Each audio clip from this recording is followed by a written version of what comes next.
What would you do if a stranger stormed into your life, pointing fingers and tearing down the things you hold dear, only to unravel a truth that shatters their world? In the quiet suburb of Maple Grove, where the hum of lawnmowers and the scent of freshly cut grass filled the air, a storm was brewing, not in the sky, but in the heart of a neighborhood dispute that would leave scars no one saw coming. It all began on a crisp autumn morning, the kind where the leaves glowed like embers under the golden sun. My grandfather, Henry, a wiry man of 82 with hands weathered by decades of labor, stood on his porch, sipping coffee from a chipped mug. His pride and joy, a faded American flag, fluttered gently above his modest home. That flag wasn't just fabric to him, it was a symbol of his late brother, Tommy, who never made it back from Vietnam. Henry raised it every morning, a quiet ritual that kept Tommy's memory alive. Across the street, Karen Miller had just moved into the neighborhood. She was a woman in her late 40s, with a sharp bob haircut and a penchant for perfection. Her lawn was pristine, her mailbox polished, and her voice carried the kind of authority that made people flinch. Karen had a reputation already. Within weeks. She'd filed complaints about barking dogs, kids skateboarding, and even Mrs. Larson's slightly crooked mailbox. But no one expected her to set her sights on Henry.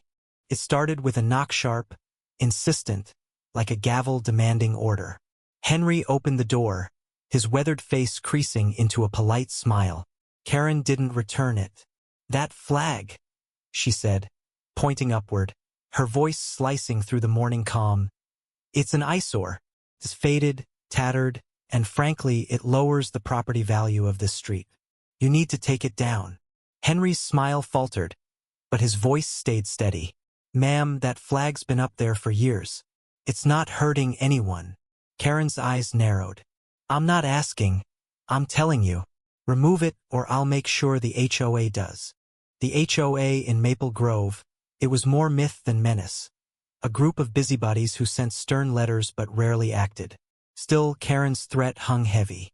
Henry, ever the peacemaker, nodded and said he'd think about it, but I could see the hurt in his eyes when I visited later that day. "She doesn't know what that flag means," he said, his voice low, trembling with something deeper than anger. I was furious for him, but Henry just patted my hand. "Let it be, Ellie. People like her don't understand." Couldn't let it be. I'm Ellie, 25, a graphic designer with a stubborn streak and a fierce love for my grandpa. I'd grown up hearing stories of his resilience, how he'd worked 2 jobs to raise my mom after Grandma passed, how he'd built this house with his own hands. That flag wasn't just a symbol. It was his heart on display. I wasn't about to let some entitled newcomer bully him. So I called my cousin, Marcus. Marcus was the family's quiet hero. A decorated colonel in the army, he'd served 3 tours overseas, earning medals for bravery that he never bragged about. At 35, he was a man of few words but unshakable presence, with eyes that seemed to carry the weight of every battlefield he'd walked. He was due to visit that weekend, and I figured his perspective might help Grandpa stand his ground. What I didn't expect was how Marcus's arrival would turn this petty dispute into something far bigger. The next day, Karen was back, this time with a clipboard and a smug smile. "I've spoken to the HOA," she announced, standing on Henry's porch like she owned it. "You have until tomorrow to take that flag down, or they'll fine you $500 a day." Henry's hands trembled as he gripped the doorframe, but before he could respond, a low voice cut through the tension. "Excuse me, ma'am. What's the problem here?" It was Marcus, stepping onto the porch in his crisp uniform, his medals glinting in the sunlight. Karen froze, her clipboard suddenly looking like a flimsy shield. She recovered quickly, though, her voice dripping with condescension. "This doesn't concern you. This is about neighborhood standards." Marcus raised an eyebrow, his calm unnerving. "That flag you're complaining about is a symbol of sacrifice. My great-uncle died for it. My men have died for it. You sure you want to make this your fight?" Karen's face reddened, but she doubled down. "I don't care about your sob stories. Rules are rules." What Karen didn't know, what none of us knew until later, was that she wasn't just a nosy neighbor. There was a reason her eyes darted nervously when Marcus mentioned sacrifice, a reason she seemed so desperate to control everything around her. That reason came to light the next evening, thanks to an unexpected visitor. Mrs. Larson, the elderly widow from next door, who'd been quietly watching the drama unfold. Mrs. Larson, with her soft voice and sharp memory, pulled me aside after dinner. "Ellie," she whispered, her eyes gleaming with something like pity. "Karen's not who she seems. I knew her years ago before she moved away. Her son, he was a soldier." My heart sank. "Was?" I asked. Mrs. Larson nodded. "He enlisted, full of pride, just like your cousin. But he came back broken PTSD, they said. Karen blamed the military, blamed the flag, blamed everything. He didn't make it." The twist hit me like a punch. Karen wasn't just a bully. She was a mother carrying a wound so deep it had twisted her into someone who lashed out at symbols of her pain. The flag wasn't an eyesore to her, it was a reminder of her son, of a loss she couldn't face. I told Marcus that night, and his face softened, the soldier in him giving way to the man who understood grief.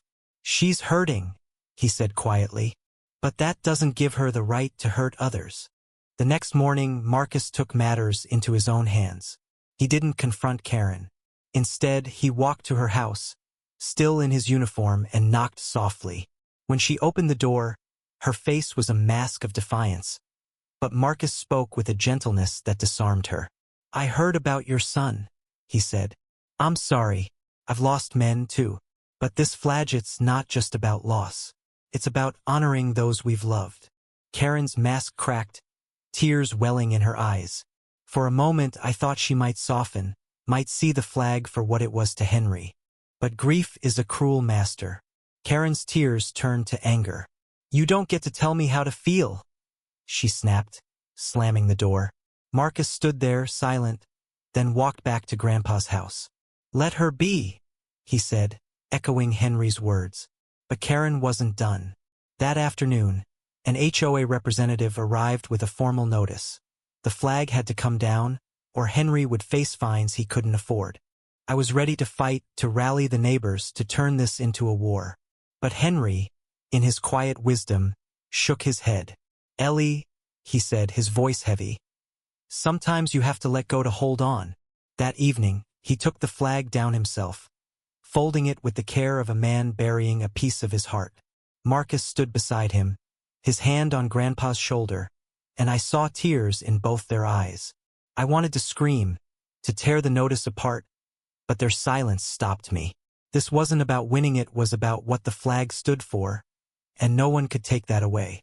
The next day, Karen's house was quiet. No clipboard, no demands. I heard from Mrs. Larson that she'd left town, unable to face the neighbors after her outburst. The HOA dropped the issue, embarrassed by the attention Marcus's presence had drawn. But the victory felt hollow. Henry never raised the flag again.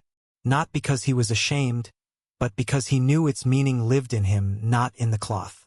Marcus returned to his base, and I went back to my life, but something had changed. The flag was gone, but its shadow lingered, a reminder that even the smallest battles can unearth the deepest wounds. Karen's story wasn't ours to finish. She'd fought her war and lost, not to us, but to the grief she couldn't escape. And Henry? He kept Tommy's memory alive in other way, stories at the dinner table, a photo on the mantel. But the porch stayed bare, a silent testament to a fight that cost more than it gained. Sometimes the bitterest endings aren't about who wins, but about what's lost along the way. Yendi.